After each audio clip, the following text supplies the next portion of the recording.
AI is not going anywhere. It's like if you're listening to this and you're like still hoping a little bit, like it's bad, it's gonna fade away. No, it's just getting stronger.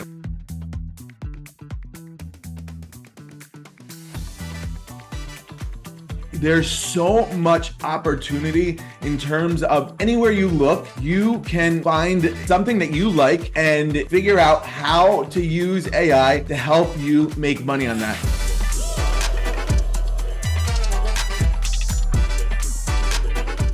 Hey, Chandler Bolt here, and joining me today is Chris Winfield. Chris is known as the Super Connector.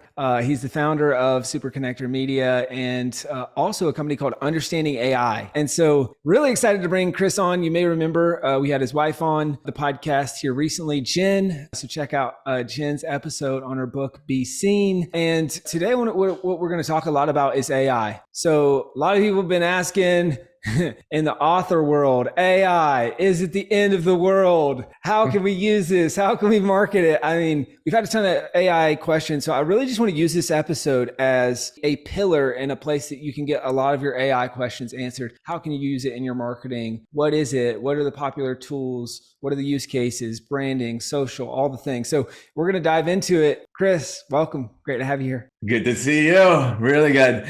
It's so funny, like when you ask that question of like, is this like the end, or, like there's people who are going to see it that way, right? When it comes to AI, they're going to right away look at it and be worried that this is going to, for you, like, let's say an author, well, AI is just going to write every single book. And, here's examples of it. Or they see that there was a guy who is a New York Times bestselling author who wrote a book using AI tools, and it took him 28 days, which would have in the past taken him about a year.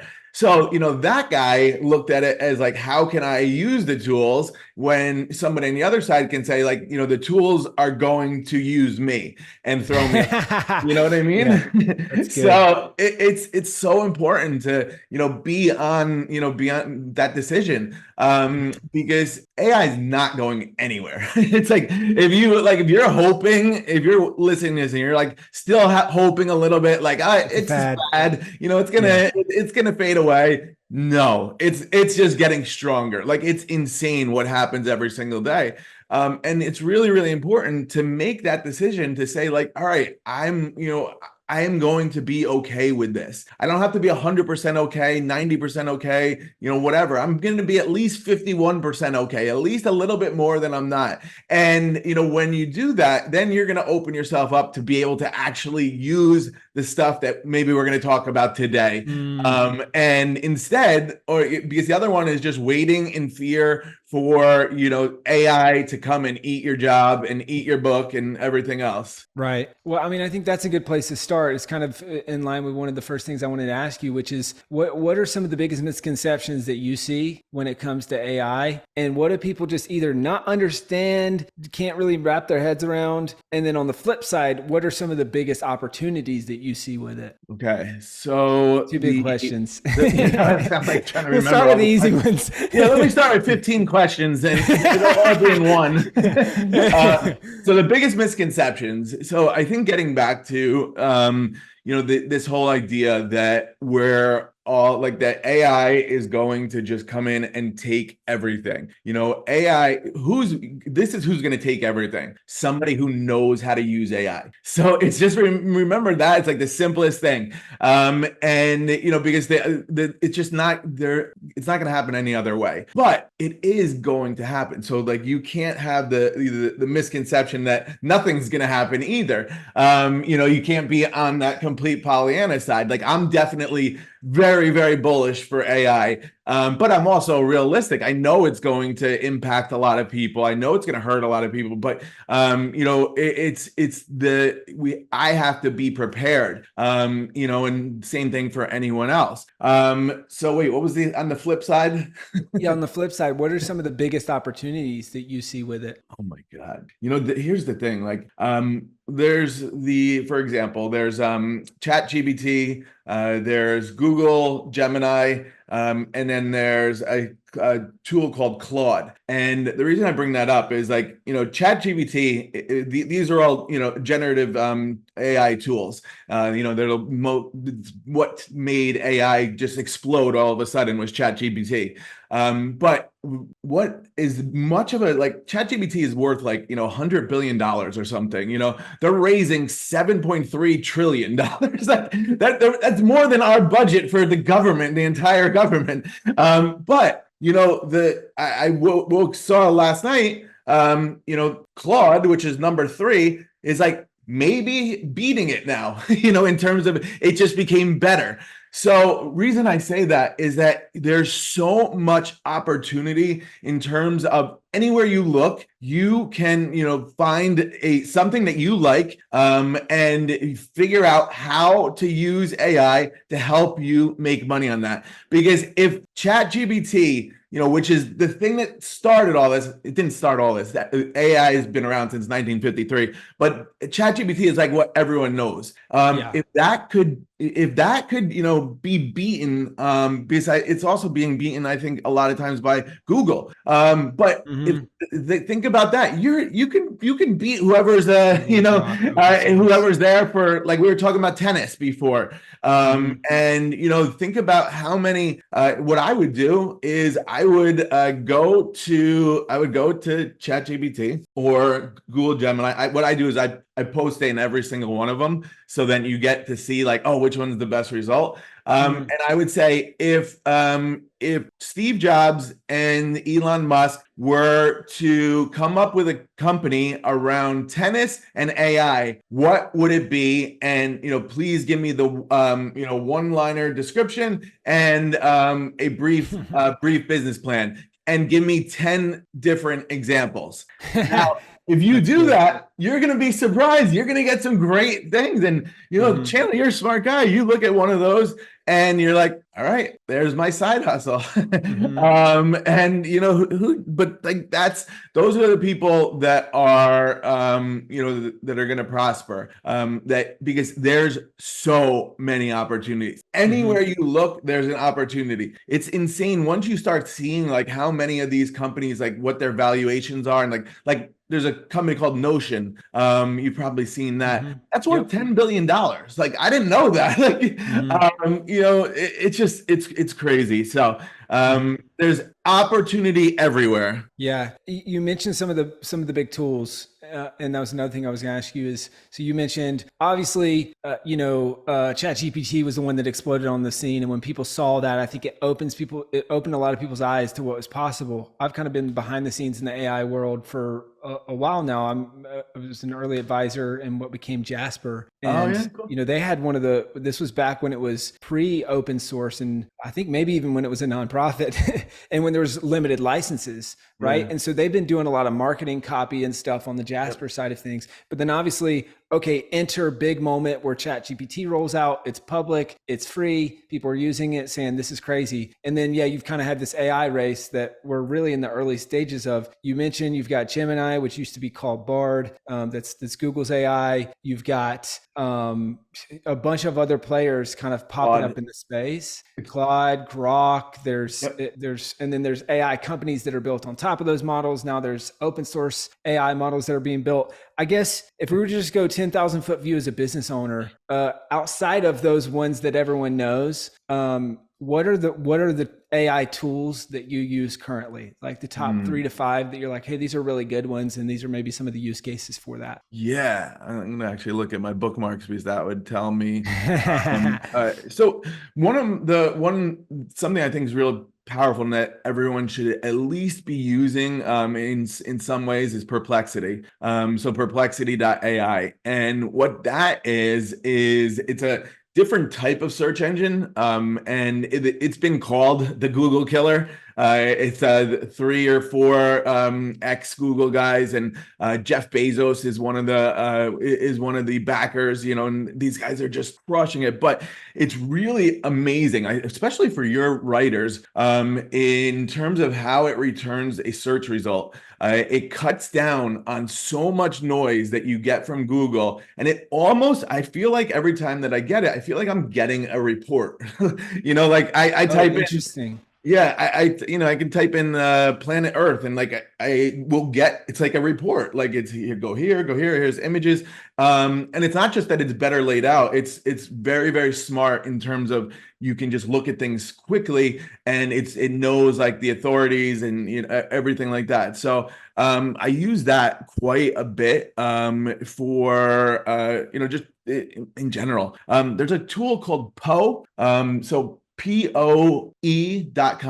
And what that is like, it's basically an aggregator of all these different bots. So you pay like $200 for the year, and you get access to everything. You get access to ChatGPT, you get access to Leonardo. Like it's insane. And it's all right there in one place. It really blows me away that that it's how much is there. Another one that I love is where is it? Agent GPT. So I'm not sure if you're familiar with that, but that's yeah, so it's basically autonomous GPT. So where it runs itself. So you put in And can you you give it. unpack that concept for a second? Auto GPT, autonomous GPT. Like, what does that mean for people who don't know that? Yeah, so basically it can prompt itself, and you give it a mission. And like, so for example, let's say the mission is to help me get to 25,000 followers on Twitter, and or X, either one. And and what it'll do is it will figure out all the different things that it needs to do, or that I would need to do to get to that goal. And it's crazy because you watch this thing go, and how it talks to itself and like what it's doing, and it's like it's pulling resources like the entire time, and it's just like flying through this. And it's really, really, really cool how it works. And it helps me to understand. Like I love understanding how these different tools work as much as I can. I'm not really like that techie, but I try to understand as much as possible. And yeah, that one really that crushes. Yeah. And then so let me just give you I'm going to try to give you examples of all different types of tools. There's also a tool that it's called GLASP. So it's GLASP, and then I don't remember after that, but you'll find it. So what that does is let's say you're watching a YouTube video, and it's a resource video, and you're like, oh, I want to see this, but I don't have enough time. So what you do is, this is a little extension, a Chrome extension. So you just hit the glass icon, and what it'll do is it transcribes the entire video immediately, and then goes to ChatGPT. And what it's pre-programmed to do is give you a summary of the 5 most important points in that video, so that you can then go back, and you can, like, what I do is I'll just go back into the transcript and see, okay, all right, let me break this down. So it just like saves so much time. And it's like I said, it's like it's a little extension, but these are the things that to me make such a big deal. So That's great. Those are some great tools. So we got Perplexity, we got Poe, which I was laughing over here because that's what my parents called our family growing up, is we Poe. We are poor. So we got Poe.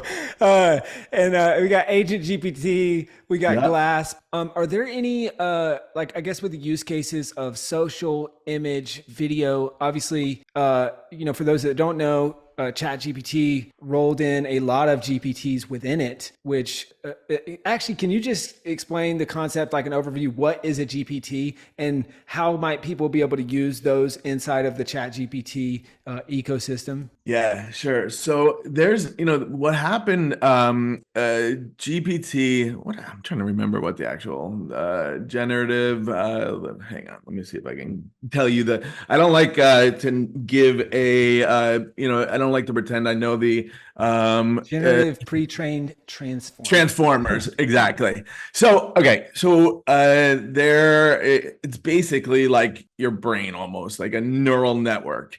And the what they did recently over the last couple of months or so was they released where you can build your own GPT. So instead of Chat GPT, it's Chandler GPT. And so for example, like you could do one like just as a joke, or you could create one on, like the ultimate resource for, self-publishing a book, which you should. And it then is basically what happens is you upload, you give it like, you feed it as much information as you can about like your process. Now I don't know how much you want, you can have them be private or you can have them be public. So you can use it as a lead magnet for like, so if you were I would do two if I was you. I would have the lead magnet one where you're giving away just enough, and then there's calls to action or whatever, and then you could do another one for your students, your clients. You could do like it's crazy. So but basically they have, I don't even know how many, 60,000. There are so many of these that have been created, and they're created on so many different things. Let me read a couple to you. Here, I'm going to explore GPTs. Also, like right up at the top is a book creator guide, a writer assistant specializing in book creation, web research, and format recommendations. Gauntlet, movies. Enjoy this 5-strike movie trivia game. So, for me, I'm always like, when I see one that I think is like somebody just, not, I'm like, why are you doing one that's not going to make you money? So, but getting back to your other part, like, the most popular one is an image generator. So a GPT specialized in generating and refining images with a mix of professional and friendly tone, or a Write for Me. So you kind of get and there's one, Canva, for example, created their own GPT. And as you can imagine, it's really, really good. So you can have them do all these different things. And it's kind of taking over what it was like before, which was prompting. And I can explain what prompting is. So when you come to a tool like ChatGPT or Google Gemini or whatever it is, you have almost unlimited power at your fingertips. But if you don't know what to tell it to do, it doesn't matter. Or if you know how to tell it what to do, but it's really bad, it almost doesn't matter. So understanding how to prompt, and just think of prompt as like, give it instructions. The more creative, the more clear the instructions, the better it's going to be. And I'll give you two things to just keep in mind that'll make it so that you're always getting at least good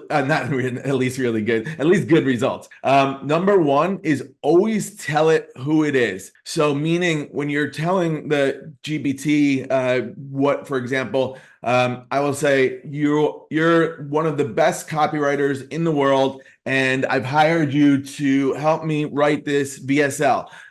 You and I'll keep telling it. I'll keep, writing more about, how they've had all these like winning VSLs and, all this kind of stuff. And then because what happened, the reason for this is there's so much info out there about, VSLs and everything. But ChatGPT is not going to use it if it doesn't know it should. So it's by telling it that we're going to get, we're going to activate all those neurons for us, for this, for AI. And then the other thing to tell it is who you want this to be for. So for example, is it for you? Is it for, is it for one of your clients? If it is, you better have an amazing persona, because the better your persona, then the better the results are going to be. That's cool. That's good. I hope you're loving this episode so far. So if you're serious about writing and publishing your book, we would love to chat with you and help create a custom plan. All right. So all you need to do right now is go to selfpublishing.com/schedule. Schedule a 45-minute consultation with one of the experts on my team. All right. Let's implement what you're learning in this episode and let's see how we can help with your book. Go to selfpublishing.com/schedule. Kind of melding these two together, key concept that I'm hearing is, hey, you've got unlimited power at your fingertips through AI, but you're only as good as your prompts. Yep. And then GPTs are kind of a better way to shortcut the prompting process and give context, right? So I'll just give folks an example of, one that we've created internally. So we've got, it's called a sales mentor. And so what we uploaded all of our sales conversation structures and scripts. We upgraded all of the info about payments. How do we do payments? What are our payment plans? All that stuff. So we uploaded all these docs, right? And so now if I'm a new sales rep at selfpublishing.com, I can come in and say, hey, do we accept wire payments? Or, hey, what are our payment plans? Or, hey, blah, blah, blah. And I can type it in. And now this is obviously internal to your point. You can make them public or private. This is a private GPT internally to the company. But then now I can get those questions answered. Whereas previously I'd have to go find the playbooks internally. I'd have to ask the sales manager. I'd have to reach out, and then hopefully I get a response. But I'm live on a call right now and they're asking me, do you take wire transfers? Right? and so I if I want to not wait 30 minutes, potentially maybe even longer to get that answered, that's a good example of that. Or maybe lose that sale. Exactly.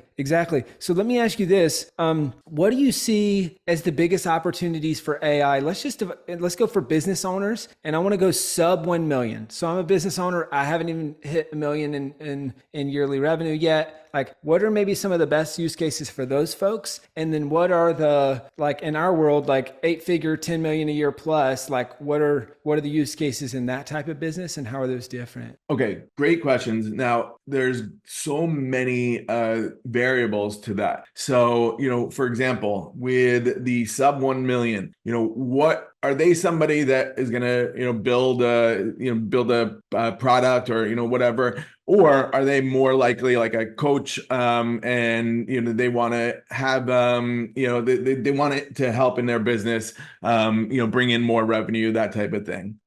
Which one would it be? Let's say revenue growth. Yeah. And if it's helpful, we could use selfpublishing.com as an example. Say we were just a coach helping people with books, sub million. How would you use it? And if we were, big business, 10 million plus, how would you use it? Yep. Okay, cool. So for the beginning, and because I work with a lot of people, a lot of coaches, consultants, authors, that type of thing. One of the like simplest things, I always look for like, where's the simple, like easy Love money. That. So is in terms of like actually branding what they do. It sounds like silly, but like it's so like there's most not, I would say most, like they're, walking around and like, they know what they're doing, but nobody else does. And nothing is the same, from this client to this client to this client. So when you're talking about like you building that the that GBT internally, you're doing that to save money. Like you can look and say how much that has saved based on time saved, and then like I had said about money saved, because you guys wait. All right, I don't want to wait anymore for this wire info. You guys don't even know that. Bye. You know what I mean? Like that's so then you lost money that way. So one of the things that, like, for example, using let's use Claude instead of ChatGPT.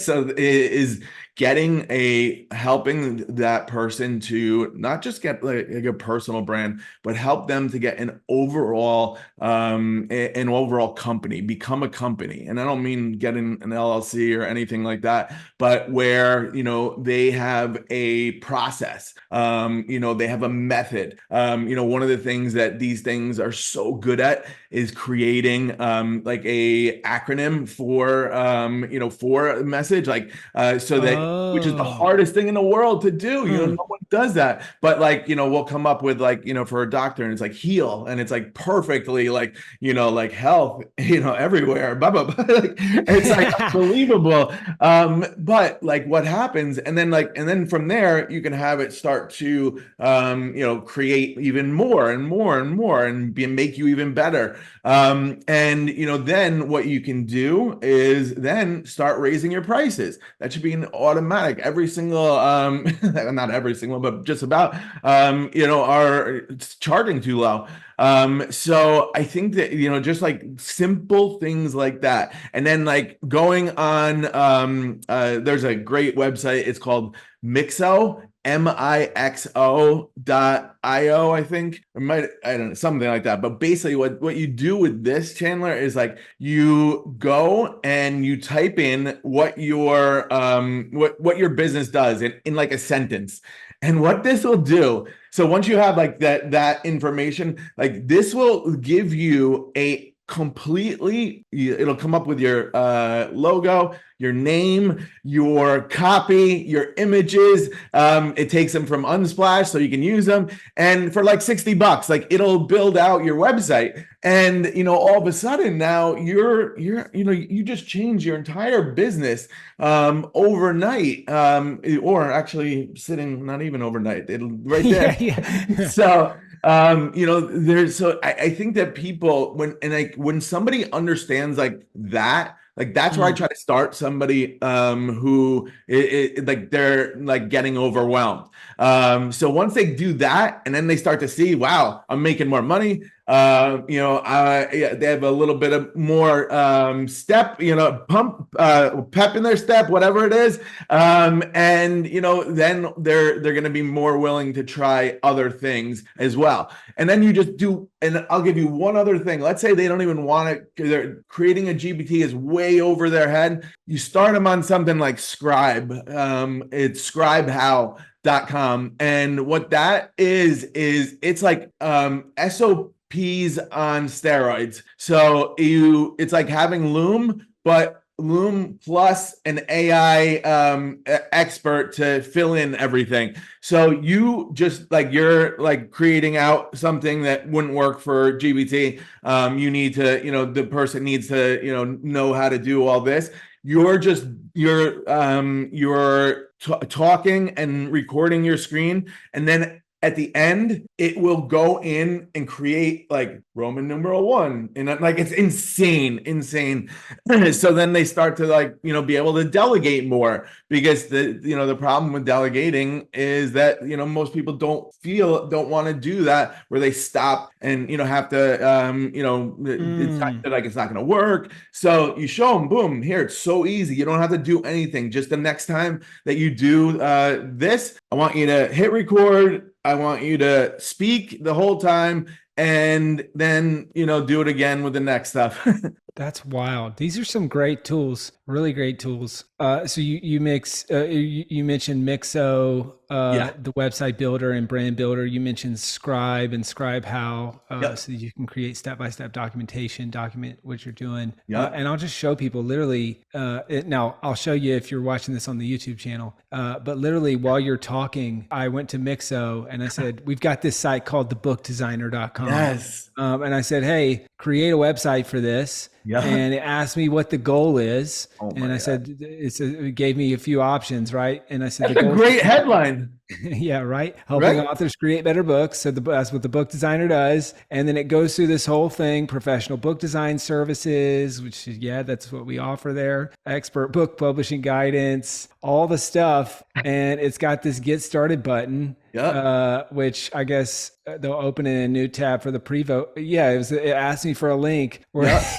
And so now they're booking a call with the team on this website that Mixo created in literally probably 30 seconds. 30 Uh, seconds. Exactly. that's incredible. It's so cool. I've got about 100 more questions, and we got about 5 minutes or less left in this interview.